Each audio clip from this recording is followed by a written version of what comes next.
Dans Apocalypse 2.1, parlant à l'ange de l'église d'Éphèse, Christ se présente comme celui qui tient les 7 étoiles dans sa main droite.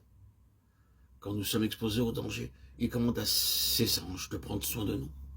Nous ne devons jamais regarder aux situations. Pour chaque situation viendra l'aide nécessaire. Les anges sont des esprits au service de ceux qui doivent hériter du salut.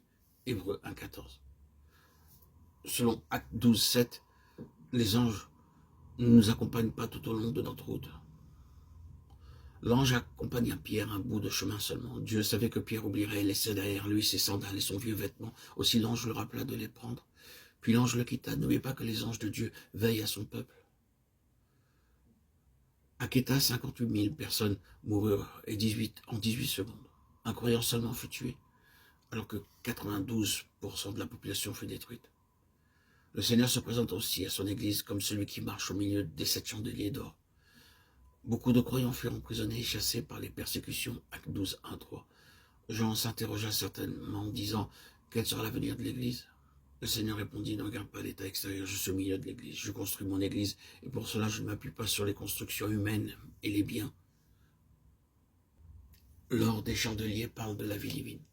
Là où les églises sont assemblées par l'assistance de la vie divine, sous l'autorité du Seigneur Jésus-Christ, elles sont édifiées. Dans son message, Christ loue d'abord l'Église. « Je connais tes œuvres, ton zèle et ton travail. Tu ne tolères pas la fausse doctrine, tu es très active. Visite, prédication, supportant tout sans faiblir. » Puis il porte une sérieuse accusation contre l'Église. « Tu as perdu ton premier amour. » Je ne peux pas t'utiliser. Tu as perdu ton amour pour le Seigneur.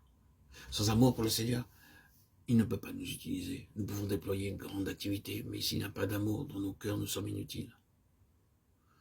Prions. Seigneur, donne-moi de l'amour pour le peuple dans son aveuglement. À moins d'avoir de l'amour pour son peuple, le Seigneur ne peut pas travailler. Nous pouvons posséder une grande connaissance, cependant être froid et sans amour. Nous n'avons pas le droit de condamner cette église d'Éphèse. Ce qui était vrai pour eux est vrai pour nous aussi. Nous devons témoigner de l'amour. Pour autant que nous pouvons comprendre la doctrine des Nicolaïtes, ils faisaient une différence, ou plutôt établissaient une démarcation entre le prédicateur et le peuple. Agissant de la sorte, ils tendaient à glorifier le prédicateur. La récompense promise à cette église est à celui qui vaincra. Je donnerai à manger de l'arbre de vie. Apocalypse 2.7. Dans Genèse 2.9, l'arbre de la vie était au milieu du jardin, et en mangeant de l'arbre de la vie, l'homme aurait pu jouir de tout, de la vie éternelle. Maintenant, en triomphant, nous serons capables de jouir de ce que Dieu a en réserve pour nous. Matthieu 26, 29. Dès maintenant, l'époux prépare le festin céleste. Ceux qui vaincront y prendront part et mangeront de l'arbre de la vie. Notre pleine jouissance des choses éternelles est liée au fait que nous mangeons de l'arbre de vie. Si nos cœurs sont pleins d'amour, nous jouirons de tout ce qui, dans la parole de Dieu, nous apprend à vaincre. Historiquement, l'église d'Éphèse représente la période apostolique qui va du commencement de l'église à l'an 90. Comme nous l'avons vu à cette église, Christ se présente comme celui qui marche au milieu des chandeliers d'or, tenant les 7 étoiles dans sa main droite. Il est le centre et l'autorité suprême de son église. Le danger pour l'église venait de ce qu'elle avait perdu son premier amour.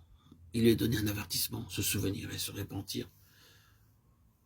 Le remède contre la froideur et le manque de fruits est de revenir à notre premier amour pour Christ. Le lecteur est exhorté que celui qui a des oreilles écoute ce que l'Esprit dit aux églises.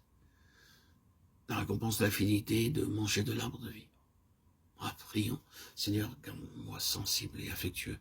Personne ne peut dire « je ne tomberai jamais ». Luc 22, 31, 32.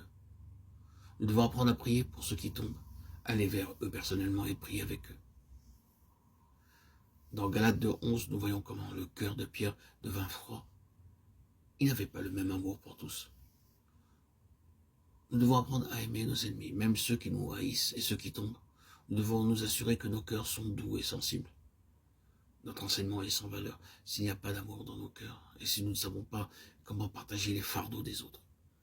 Galates 1:6.